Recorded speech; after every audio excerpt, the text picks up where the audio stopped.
Hello everyone, అందరూ ఎలా ఉన్నారు? బాగున్నారా? నేను చాలా బాగున్నా. హోప్ మీరు కూడా బాగున్నారు అనుకుంటున్నా. సో మొన్నటి వీడియోలో అయితే నేను బ్యాంగిల్స్ చేస్తున్నాను, అయిపోగానే చెప్తానని చెప్పాను కదా. ఆల్రెడీ మీరు నిన్న షార్ట్లో చూసేసే ఉంటారు.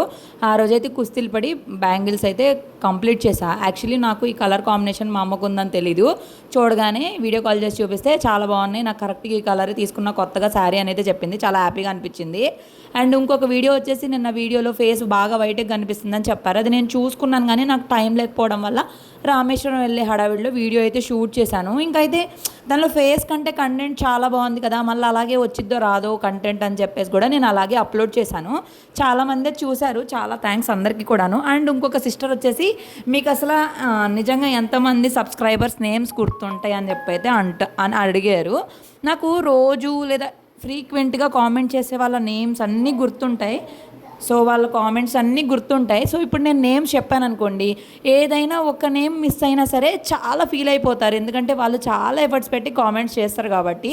సో నాకు చాలామంది నేమ్స్ గుర్తుంటాయి. మీరు కామెంట్ చేసిన ప్రతిసారి నేను చాలా హ్యాపీగా ఫీల్ అవుతా, అండ్ కామెంట్ చేయకపోతే బాధగా కూడా ఫీల్ అవుతా. సో ఆ రోజు నైట్ మేము హవికి హెయిర్ కట్కి అయితే తీసుకెళ్ళాం. రామేశ్వరం వెళ్తున్నామని చెప్పాను కదా, ముందు రోజు నైట్ అనమాట, ఫ్రైడే రోజు నైట్ ఫుల్ హెయిర్ పెరిగిపోయింది. 2 months పైన అయిపోయింది హెయిర్ కట్ చేయించక. వాళ్ళ నాన్నని తీసుకెళ్ళమంటే అస్సలకే తీసుకెళ్ళట్లేదు. ఇక ఇవ్వాలైనా తీసుకెళ్ళు అంటే రేపు తీసుకెళ్తాను అన్నాడు. మాకు ట్రైన్ టైం 12కి, ఇంకా మార్నింగ్ వెళ్తే ఇక్కడే 1.5 hour టైం పడుతుంది. సో నేనైతే హవికి ఫుల్గా హెయిర్ కట్ చేయించమని చెప్పేశాను. అసలు ఎలా అంటే అంటకట్టుడు, మిలిటరీ కట్టింగ్ అంటారు కదా అలాగా. సో బాగా దురద కూడా వచ్చేస్తుంది హవికి, హెయిర్ ఎక్కువ అయిపోవడం వల్ల చెమట వచ్చేసి.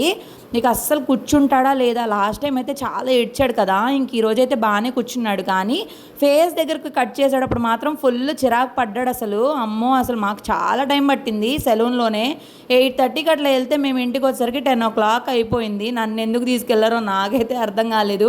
నాకు ఇంట్లో బోల్డ్ అంత పని ఉంటే నన్ను కూడా నువ్వు కూడా రా అని చెప్పి తీసుకెళ్లారు. అంటే నేను ఉంటే ఇంకా మాట్లాడతా ఏదో ఒకటి చేస్తూ ఉంటా కదా, సో దట్ హవి హెయిర్ కట్ చేయించుకుంటాడు, అండ్ మా వారు కూడా హెయిర్ కట్ అయితే చేయించుకుంటానని చెప్పారు. ఇంకా హవికి అయిపోయిన తర్వాత ఫోన్ ఇస్తే గమ్ముని కూర్చొని చూస్తున్నాడు. ఎట్లా కొట్లా సాధించాం, అబ్బా ఇదిగో హెయిర్ కట్ అయితే ఇలా చేసాము.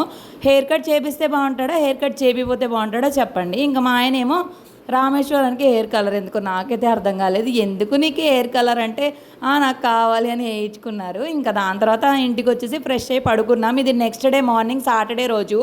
సో నేను బయట ఫుడ్ తినడానికి ప్రిఫర్ చేయను కాబట్టి ఫుడ్ అనేది ఇంట్లోనే ప్రిపేర్ చేద్దామని చెప్పేసి హవికి మకానా రోస్ట్ చేశాను, చపాతీ పిండి కలుపుకున్న, టమాటా కర్రీ అయితే నిల్వ ఉంటుందని టమాటా కర్రీ, అన్నము, ఇంకా మార్నింగ్ బ్రేక్ఫాస్ట్ కూడా బయట వద్దని చెప్పి పోహాన్ని ప్రిపేర్ చేశాను. ఎలాగో రేపటి నుంచి ఎట్లయినా మనం బయట తినాల్సి వస్తుంది, 2 days అసలు మనం ఇంట్లోనే తిన్నాం కదా అని చెప్పి పప్పా సరే తల్లి. సో ఇప్పుడు కూడా నేను ఊరు నుండి వచ్చి 11:30 అవుతుంది. రోజు ఈ టైంకి వ్లాగ్ అప్లోడ్ చేసేదాన్ని, ఈరోజు కొంచెం లేట్ అయిపోయింది. నా పనిలో నేనుంటే ఈ హవి ఏమో పౌడర్ జల్లే పనిలో ఉన్నాడు. పైనుంచి ట్రాలీ దిద్దామని చేరెక్కేసరికి చేయి తిరిగిపోయింది. అయ్యో దేవుడా, ఏం చేస్తాను చెప్పండి. మా వారు ఫ్రెష్ అయిపోయి గుడికి వెళ్ళి వచ్చేసి ఇంకా లగేజ్ అయితే సర్దడం స్టార్ట్ చేశారు. నిన్న నైట్ నాకు వాయిస్ ఓవర్స్ ఇచ్చి వీడియోస్ అన్నీ షెడ్యూల్ చేసి అప్లోడ్ చేసి పడుకునేసరికి 12 o'clock అయింది. వీళ్ళిద్దరూ 10-10:30 కల్లా నిద్రపోయారు ప్రశాంతంగా. సో చపాతీలు అయితే కాల్ చేసి ఇంకా చల్లార్చడానికి పెట్టేసా. అన్నం కూడా చల్లారుస్తున్నా, వేడివేడిగా పెట్టేసుకుంటే పాడైపోతాయి కాబట్టి కొంచెం చల్లారిన తర్వాత పెట్టుకుంటే బాగుంటుంది. అప్పటికే టైం 10:30 అయిపోయింది. సో ఇంకా అన్నీ నేనే చేసుకున్నా. మా వారు గుడికి వెళ్ళి ఇంకా ఒక కొరియర్ రావాల్సి ఉంటుంది, వేరే కొరియర్ వేయాలైతే దాని గురించి వెళ్ళి చాలా టైం బయటే ఉన్నారు. ఇంకా హవీని కూడా వదిలేశాను, హవీని కూడా పట్టించుకోకుండా నా పనులు నేను చేసుకున్నా. హవి కూడా విసిగించలేదులేండి. ఇక గబగబా అన్నీ రెడీ చేసుకుంటున్నాను. ఇంకా టైం టు టైం అన్నీ షెడ్యూల్డ్గా చేసుకుంటేనే ఇప్పుడు బస్సు అయితే మన కోసం 1 minute అయినా ఆపుతాడు, కానీ ట్రైన్ అయితే అస్సలు ఆగదు కదా. సో మొత్తం క్లమ్జీగా ఉన్న కిచెన్ని ఇలా నీట్గా అయితే సర్దేసుకున్నాను. హవికి కూడా ఫ్రెష్ చేయించా. ఈ వాటర్ మేము కాశీ నుండి తీసుకొచ్చినాయి. ఈ వాటరే మెయిన్. ఇప్పుడు ఈ వాటర్ అక్కడ మన శివయ్యకి అభిషేకానికి ఇచ్చేయాలి. సో మొత్తానికి అన్నీ రెడీ చేసాము. టైం అప్పటికే చూసారు కదా, 11:15 అయిపోయింది. 11 o'clockకి స్టార్ట్ అవుదాం అనుకున్నాం కానీ. అండ్ రిటర్న్ ట్రైన్ కోసం తత్కాల్కి అయితే ట్రై చేస్తున్నారు. మేము ఇప్పుడు వచ్చేసి Rameswaram, direct Tirupati to Rameswaram train అయితే ఎక్కాము. అండ్ రిటర్న్ కూడా అదే ట్రైన్కి అయితే బుక్ చేసుకుంటున్నాం, direct Rameswaram to Tirupati. Break జర్నీలు ఏంటంటే ఈ లగేజీలు వేసుకొని అటు ఇటు తిరగడం కష్టం, లేదంటే ఇంక ఇది కానీ మిస్ అయిందంటే మళ్ళీ చెన్నై వెళ్ళి ఎక్కాలి. రామేశ్వరానికి ఎక్కువ ట్రైన్స్ కూడా లేవు. ఇంకా అంతా సర్దేశాడు, కానీ మా ఆయన తత్కాల్ ట్రై చేస్తున్నాడు కదా, ఇంకా అరాకొరాగా ఉంటే అవన్నీ నేను సర్దేసి లగేజ్ అయితే ప్యాక్ చేస్తున్నాను. ఇక ఇల్లు అయితే గందరగోళంగా ఉంది, టైం లేదు అసలు. ఇంకా ఇల్లు సర్దుకుంటా కూర్చుంటే అవ్వదులే, ఊరు నుండి వచ్చినాక ఎంతసేపు సర్దుకుంటామని చెప్పి ఇల్లు అయితే వదిలేస్తున్నా. చాలా స్టిక్కర్ ప్యాకెట్లు అసలు స్టిక్కర్స్ లేకుండా అలా ఉన్నాయి, గందరగోళంగా ఉందబ్బా. ఈ మంచం కూడా గందరగోళంగా వదిలేసా. కిచెన్ స్టవ్ మాత్రం నీట్గా తుడిచి పెట్టేసుకున్నాను, సో దట్ రాగానే కొంచెం వంట చేసుకోవాలన్న ఇంట్రెస్ట్గా ఉండిద్ది. మ్యాక్సిమం అసలు నేను నీట్గా సర్దుకొని ఇల్లు కూడా క్లీన్ చేసుకొని వెళ్తాను, కానీ ఈరోజు అస్సలు టైం లేదు. ట్రైన్లో 10 నిమిషాలు ముందెళ్ళి కూర్చున్న బాధ ఉండదు కదా, ఈ పిల్లోడితోటి లగేజీలతోటి రన్నింగ్ ట్రైన్ లెక్కలేం. జర్నీ కానీ మిస్ అయిందంటే రామేశ్వరం వెళ్ళడం కూడా మిస్ అయిపోతాం. నాకు 2 కొరియర్లు వచ్చినా కొరియర్లు ఓపెన్ చేయడం ఎంతో ఇష్టమైన నేను కూడా టైం లేక కొరియర్స్ కూడా ఓపెన్ చేయలేదు. ఆ కొరియర్స్ నేను ఊరు నుండి రాగానే చూపిస్తాయి. చాలా మంచి వాల్యుబుల్ అన్నమాట, అండ్ అందరికీ యూజ్ అయ్యేవే. సో మొత్తానికి అన్నీ సర్దేసి అన్నీ ఎక్కడెక్కడ పెట్టేసి లైట్లన్నీ ఆఫ్ చేసుకొని చూసుకొని గ్యాస్ ఆపామా, లైట్లు ఆపామా, ట్యాబ్స్ ఆపామా అన్నీ చూసుకోవాలి కదా ఒక ఊరు వెళ్ళాలి అంటే. పైగా నేను మా వారు హవీని తీసుకొని ఇంత లాంగ్ జర్నీ హవీతోటి ఫస్ట్ టైం చెప్పాలంటే యాక్చువల్లీ ఏదో విజయవాడ వెళ్తాము లేదంటే తిరుపతి వెళ్తాము అంతేగాని ఇంకా ఎక్కడికి వెళ్ళలేదు హవీ పుట్టిన తర్వాత వేరే ఊర్లు. ఇప్పుడు మనకి రామేశ్వరం జర్నీ ట్రైన్లోనే 18 అవర్స్. నేనైతే ఫిక్స్ అయిపోయాను, హవి ఫుల్ క్రాంకీ చేస్తాడు, ఏం చేస్తాడో ఏంటో, ఎలా ఉంటాడో వాళ్ళ నాన్న భుజం దిగడని చెప్పి. సో ట్రైన్ టైం అయిపోతుంది, మా వారు ఇప్పుడు పూజ చేస్తున్నారు ర్యాపిడో బుక్ చేసేసి. సో ఏదేమైనా బయటకు వెళ్ళేటప్పుడు దేవుడికి దండం పెట్టుకొని వెళ్తే అంతా మంచిగా జరిగిద్ది కదా. సో మొత్తానికి లగేజ్ అంతా తీసుకొచ్చి బయట పెట్టేశాను. మా వారు పూజ కూడా కంప్లీట్ అయిపోయింది, ర్యాపిడో కూడా వచ్చేస్తుంది. సో అప్పటికే టైము 11:25 పైనే అయిపోయింది. ట్విస్ట్ ఏంటంటే మాకు రిటర్న్ టికెట్స్ బుక్ అవ్వలేదు. సో శివయ్య ఏంటంటే మమ్మల్ని అయితే తీసుకెళ్ళాడు, కానీ మీ ఇష్టం ఇంకా తర్వాత వచ్చేది, మీ తిప్పలు మీరు పడండి అనుకున్నాడు. ఏదేమైనా ఎప్పటి నుంచో రామేశ్వరం వెళ్ళాలి అనుకుంటున్నాం, కానీ అస్సలు కుదరలేదు. ఇంత సడన్గా ఇంత అనుకోకుండా వెళ్తామని అస్సలు ఎక్స్పెక్ట్ చేయలేదు కూడా. సాటర్డే సండే వీకెండ్ కాబట్టి మా వారికి హాలిడే పడకుండా వెళ్తున్నాం. మండే రోజు ఎట్టి పరిస్థితిలో ఆఫీస్కి అయితే వెళ్ళాలి. ఆటో ఎక్కిన కాసేపటికి హవి బాబుకి నిద్ర వచ్చేసింది, నిద్రపోయాడు ఆటోలోనే. సో ఇంక ఇట్లా అయితే స్వెటర్స్ కూడా లగేజీలో మళ్ళీ పెట్టడం ఎందుకులేని స్వెటర్స్ నేను వేసుకున్నానని హవి కూడా స్వెటర్ వేసుకుంటానని చెప్పేసి వేసుకున్నాడు. అప్పటికే ట్రైన్ అయితే వచ్చేసింది. స్టార్టింగ్ ఇక్కడ నుంచే కాబట్టి ట్రైన్ ప్లాట్ఫామ్ నెంబర్ 1లో ఆల్రెడీ వెయిట్ చేస్తుంది. సో చూశారు కదా, ఇక గబగబ వెళ్తున్నాం. ఇక్కడ మేము ఎంట్రన్స్లోకి వచ్చేసరికి జనరల్ వచ్చేసింది. ఒక 4-5-6 బోగీల దాకా దాటాల్సి వచ్చింది. మాది S1 కంపార్ట్మెంట్లో వచ్చాయి, ఒకటి లోవరు ఒకటి మిడిల్ బర్త్ వచ్చింది. జనరల్ చూశారు కదా, అస్సలు ఖాళీ లేదు, కానీ నార్మల్గా స్లీపర్లో వాటిలో అయితే అంత రష్ లేదు, బాగానే ఉంది, కంఫర్టబుల్గా కూర్చున్నాం. జర్నీ అనేది చాలా బాగా జరిగింది అండ్ చాలా హ్యాపీగా అనిపించింది చెప్పాలి అంటే కనుక. సో ఈ జర్నీ చూస్తే మీకు రేపటి వీడియోలో ఇంకా చాలా ఇన్ఫర్మేషన్ అయితే ఇస్తాను. రామేశ్వరం ఎలా వెళ్ళాలి, అక్కడ ఎలా చూసుకోవాలి, ఇంకేమేమి తిరగొచ్చు, దానికి ఎంత బడ్జెట్ అవుతుంది, అదంతా కూడా ఒక వీడియో అయితే షూట్ చేస్తా. సో దట్ మీకు కూడా యూజ్ అవుతుంది కదా, మాలాగా ఎవరైనా వెళ్ళాలనుకునే వాళ్ళకి రూట్ మ్యాప్ లాగా ఉండిద్ది. అండ్ నేను ఇన్ని తీసుకొచ్చాను కదా, హవికి మకానా, జీడిపప్పులు, చపాతీలు, అన్నము, కూర, అన్నీ స్నాక్స్ అన్నీ ప్యాక్ చేసుకొని వస్తే పక్కన ఒకళ్ళు సమోసా తింటున్నారని చెప్పేసి సమోసా తింటున్నాడు. ఏం చేయాలి పిల్లోడిని అసలు? నాకైతే ఇంకేం చేయలేం, పిల్లలు అంటే ఇంతేరా బాబు, మన మాట అస్సలు వినరు. మనం ఎంత హెల్దీగా ఉంచాలి అన్న ఈ పిల్లలు అసలుకే ఉండరు అనిపించింది. సర్లే ఇంకా వాళ్ళ దగ్గర వీళ్ళ దగ్గర చూడడం ఎందుకులే అని చెప్పేసి హవికైతే ఇప్పించా.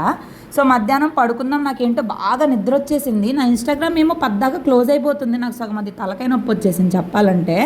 సో బాగా హెడేక్ వస్తుంది, సీట్ తీసి పడుకుంటానని చెప్పా. కరెక్ట్గా ఒక 20 మినిట్స్ కూడా పడుకోవాలా, ఎక్కడో ఒక స్టేషన్లో ఆపేశారు. ఇంకా అంతే పెద్దగా మాట్లాడుకునేసరికి నాకు బాగా డిస్టర్బెన్స్ కనిపించి లేచాను. ఇంకా హెడేక్ అయితే తగ్గలేదు అసలు. ఇంకా నేనైతే వచ్చేసి కింద కూర్చున్నా, వేరే వాళ్ళు వచ్చారని చెప్పేసి. సో విండో సీట్లో కూర్చున్నా. హవి పడుకున్నాడు కాసేపు, వాళ్ళ నాన్న మాత్రం పడుకొని లేదు, నిద్ర లేచాడు ఇప్పుడే. ఇక నిద్ర లేగడమే వాళ్ళ నాన్ననైతే టార్చరు, వెళ్తాడు, ముద్దు పెడతాడు, దూకుతాడు, రకరకాలుగా చేస్తున్నాడు. వాళ్ళ నాన్నకైతే మొదలైపోయింది టార్చర్. నా దగ్గరికి ఏమో రాడు, సగం అదే నాకైతే భలే బాధేసిద్ది, కోపం కూడా వచ్చింది ఒక్కొక్కసారి. నేను కూడా మనిషినే కదా, ఎంతసేపు వాళ్ళ నాన్నతోనే ఉంటానంటే ఎట్లాగా. మళ్ళీ మీరు అంటారు, అబ్బా మా అన్న బాగా చూసుకుంటాడు కాబట్టి మా అన్న దగ్గరే ఉంటాడు అని చెప్పి, రోజంతా నీతోనే కదా అక్క ఉండేది, ఇప్పుడైనా అలాగని అంటే బయటికి వెళ్ళినప్పుడు ఏంటంటే స్ట్రెయిన్ అయిపోతారు కదా, ఒక్కళ్ళే క్యారీ చేస్తే స్ట్రెయిన్ అయిపోతారు, అందుకని చెప్పి నా ప్రాబ్లం. ఇది వచ్చేసి తిరువన్మలై గిరి ప్రదక్షిణ కోసం చాలామంది దిగారు, ఇక్కడ చాలామంది ఎక్కారు కూడా. సో మీరెవరైనా తిరువన్మల వెళ్ళారా లేదా చెప్పండి. మాకైతే తిరుపతి నుంచి 3-4 అవర్స్ జర్నీ పడుతుంది. సో మొత్తానికి ఇక్కడ అయితే కూర్చుని ఇంకా చూస్తూ ఉన్నాం దిక్కులు కాసేపు. కొన్ని స్టేషన్స్లో చాలా టైమే ఆపారు, కానీ నాకైతే చాలా కంఫర్టబుల్గా చాలా హ్యాపీగా జరిగింది జర్నీ అనేది మాత్రము. సో ట్రైన్ జర్నీలు ఎంతైనా బాగుంటాయి కదా, చాలా హ్యాపీగా అనిపిస్తుంది. బస్ జర్నీ కంటే ట్రైన్ జర్నీనే చాలా కంఫర్టబుల్గా ఉంటుంది నాకు. మీకు ఏ జర్నీ ఇష్టం, ట్రైన్ జర్నీ ఇష్టమా, బస్ జర్నీ ఇష్టమా చెప్పడం మర్చిపోవద్దు. అవి కూడా ఎగ్జైటెడ్గా చూస్తూ ఉంటాడు. ఇంకా తిరువన్మలలో వేరే వాళ్ళు దిగేసి ఇంకా వేరే పిల్లోళ్ళు ఎక్కారనమాట. చిన్న అంటే ఒక 10-12 ఇయర్స్ బాబు అట్లాగా. ఇక వాళ్ళతో ఆటలు మొదలెట్టాడు. ఇంకా వాళ్ళతో ఆడుకోవడము, వాళ్ళతో ఇది ఇంకా ఈయన గారు ఇంకా అందరినీ చూసి తెగ అంటే ఎగ్జైటెడ్గా ఫీల్ అయ్యి హ్యాపీగా ఆడుకుంటున్నాడు అనమాట. సో అదైతే చాలా మంచిగా అనిపించింది. సో క్రాంకీ చేస్తాడు అనుకున్నాం, కానీ ప్రస్తుతానికి క్రాంకీ చేయట్లా, బాగానే ఆడుకుంటున్నాడు, ప్రశాంతంగా ఉంటున్నాడు, ఉండనిస్తున్నాడు. కానీ వాళ్ళ నాన్న మాత్రం నిద్రపోని అట్లా వాళ్ళ నాన్న ఒక 1 అవర్ అట్లా పడుకున్నాడులే పోని. నేనైతే అది కూడా పడుకోలేకపోయాను, నాకు అట్లా డిస్టర్బెన్స్గా ఉండేసరికి అస్సలు నిద్ర పట్టలేదు. ఇంకా మధ్యలో ఎక్కడో ఆపేశారు. ఇంకా అట్లా ఆపుకుంటా కాకపోతే ట్రైన్ టైంకి రీచ్ అయింది, టైం కంటే ముందే రీచ్ అయింది. అదైతే కూడా చూపిస్తాను. సో మధ్యాహ్నం ఫుడ్ కూడా తిన్నాం, కానీ ఆ వీడియో నేను షూట్ చేయలేకపోయాను. అవి అస్సలు తినలేదు, ఫుడ్ మాత్రం తినలేదు, ఎందుకో తెలియదు. జర్నీలు అంటే చాలు ఫుడ్ తినడు. ఇదే సగం భయం పిల్లోడితోటి. అండ్ బయట క్లైమేట్ కూడా చల్లగా ఉంటుంది కదా, జలుబు వస్తుందేమో అని కూడా కొంచెం భయం వేసింది. సో ఇక్కడ నేను ఏంటంటే నా వజ్రాల ముక్కు పుడక మెరుస్తుందేమో అని చూసుకుంటున్నా. ఇక ఫుడ్ ఏం తినట్లేదు కదా అని చెప్పేసి, ఇది వచ్చేసి కుంభకోణం కాదబ్బా, ఏదో ఒక ఊరు చిదంబరమో ఏదో, అక్కడ మా ఆయన వెళ్ళేసి పాలు తీసుకొని వచ్చాడు హవికి. అన్నం కూడా తినలేదు, పాలు తాపిస్తాను అని చెప్పేసి. సో ఇక్కడ ఏంటి విల్లుపురం జంక్షన్. సో పాలు అయితే చల్లారుస్తున్నాడు. ఇక్కడ ఒక ఆయనతో అయితే ఆడుకుంటున్నాడు. పాలు తాగు అంటే తాగడంట, కిందకి తీసుకెళ్ళి తిప్పు అంటే అప్పుడు వాళ్ళ నాన్న తిప్పుకుంటా తాపిచ్చాడు. ఏదేమైనా పిల్లలు టయానికి తింటే ఆ సాటిస్ఫాక్షన్ వేరు కదా. అన్నం తినలేదు అని చెప్పేసి మన బ్రెయిన్లో ఇంకా అదే ఉంటుంది. లేదంటే ఇదిగో ఇక పిచ్చి వీడియోలు చూడటం స్టార్ట్ చేశాడు. నాకేమో కోపం వస్తుంది, మా ఆయనేమో నేను ఎత్తుకోలేనురా బాబు అని చెప్పి షార్ట్స్ చూపిస్తున్నాడు. అదేమన్నా అంటే నువ్వు ఇంట్లో టీవీ చూపిస్తావు కదా అంటున్నాడు.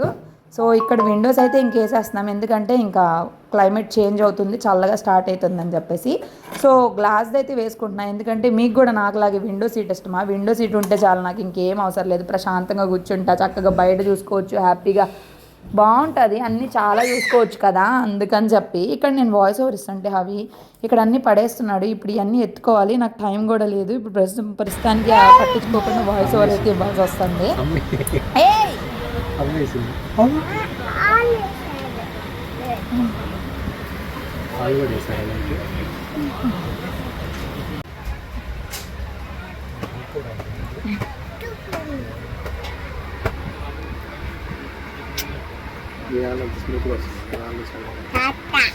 ఎవరిని కన్నది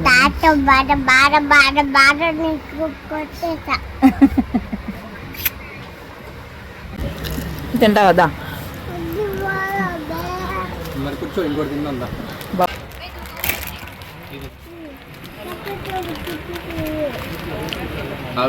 కారంగా ఉందా లేదు చూస్తా. కారంగా ఉండవు, నాకు కూడా ఇవ్వయ్యా, నోరు మొత్తం పాడైపోయింది. ఇక మా ఆయనకి నైట్ టైం స్ట్రగుల్స్ అయితే స్టార్ట్ అయినాయి. భుజం మీదే పడుకుంటాను అంటాడు. మధ్యాహ్నం సైలెంట్గా పడుకున్నాడు, కానీ నైట్ మాత్రం పడుకోనివ్వలేదు. నా దగ్గర పడుకోడంట, అంతకుముందు నా దగ్గరే పడుకునేవాడు. ఇప్పుడైతే వాళ్ళ నాన్న దగ్గరే పడుకుంటానని పడుకుంటున్నాడు. వాళ్ళిద్దరికేమో సీట్ సరిపోదు. ఇక అసలు చూడండి రకరకాలుగా, ఇంకా ఫుడ్ తినలేదు నైట్ కూడా. అందుకని ఇంకా వాళ్ళ నాన్న ఏం చేశారంటే 9 o'clock అట్లాగా వెజ్ పులావ్ వస్తే అదైనా తింటాడేమో అని చెప్పి అయితే తీసుకున్నాం. మేము నెయ్యి తీసుకొని వచ్చాము, అదొక ప్లస్ పాయింట్ అయింది. కొంచెం స్పైసీగా ఉంటాయి కదా, మామూలుగా అయితే తినేవాడు కాదు. ఇంకా కొంచెం నెయ్యి వేస్తే ఒక 4 ముద్దలైనా ఇష్టంగా తింటాడు కదా అని చెప్పేసి పోన్లే ఆ 4 ముద్దలు తినేసి పడుకున్నాడు. ఇంకా మధ్యలో కూడా లేచి ఏడుస్తాడు, అప్పుడు నేను తీసుకుంటానన్న రాడు, వాళ్ళ నానే కావాలంటాడు. ఏదేమైనా సరే జర్నీ అయితే రామేశ్వరానికి ఇట్లా అయితే అయిపోయింది. ఈ రోజంతా ఎక్కువ పగలే ఉంది కదా, 12 o'clock 11:30కి అట్లా ట్రైన్ ఎక్కితే 9-10 వరకు మెలకుగానే ఉన్నాడు. ఇంకా దాని తర్వాత నేను పెడుతుంటే ఇంక వద్దని వాళ్ళ నాన్న పెట్టమన్నాడు. ఇంకా వాళ్ళ నాన్న పెడుతున్నా ఇంకా తినలేదు. ఇక రిమైనింగ్వి నేను వాళ్ళ నాన్న మా ఆయన అయితే తినాల్సి వచ్చింది. దాని తర్వాత కాసేపటికి పడుకొని ఇంకా వాళ్ళ నాన్నకే తెలుసు ఎప్పుడు లేచాడో, ఎప్పుడు పడుకుంటున్నాడో, ఎప్పుడు లెగుస్తున్నాడో. నేనైతే ఇంకా ఒక 10-10:30 అట్లా పడుకున్నా. రేపు మార్నింగ్ 5 o'clock కల్లా మేము రామేశ్వరం రీచ్ అయిపోతాము. సో మొత్తానికి రామేశ్వరం ట్రిప్ అయితే ఇలా స్టార్ట్ అయింది. నేను ఇలా అన్నీ ప్రిపేర్ చేసుకున్నాను ఒక్కదాన్నే. అంటే చాలా ఇయర్స్ తర్వాత అండ్ మేమిద్దరమే ఇలా డివోషనల్ ట్రిప్కి వెళ్ళడం కూడా అసలు ఇదే ఫస్ట్ టైం. అండ్ హబీ పుట్టినాక కూడా ఇదే ఫస్ట్ టైం. చాలా బాగా జరిగింది. ఇంకా దాని తర్వాత మధ్యలో లేచి ఇంకా ఎక్కాడు ఇక మళ్ళీ వాళ్ళ నాన్న దగ్గరికి పడుకున్నాడల్లా మళ్ళా. సో ఏదేమైనా ఇట్లయితే గడిచిపోయింది. రేపటి వీడియో మాత్రం అస్సలు స్కిప్ చేయొద్దు. ఈ వీడియో కూడా ఇప్పటివరకు చూసినందుకు చాలా థ్యాంక్స్. అలానే ప్లీజ్ లైక్ చేయండి. ప్లీజ్ లైక్ ఫ్రీనే కదా, కామెంట్ కూడా చేసేయండి. Thank you so much for watching. Bye.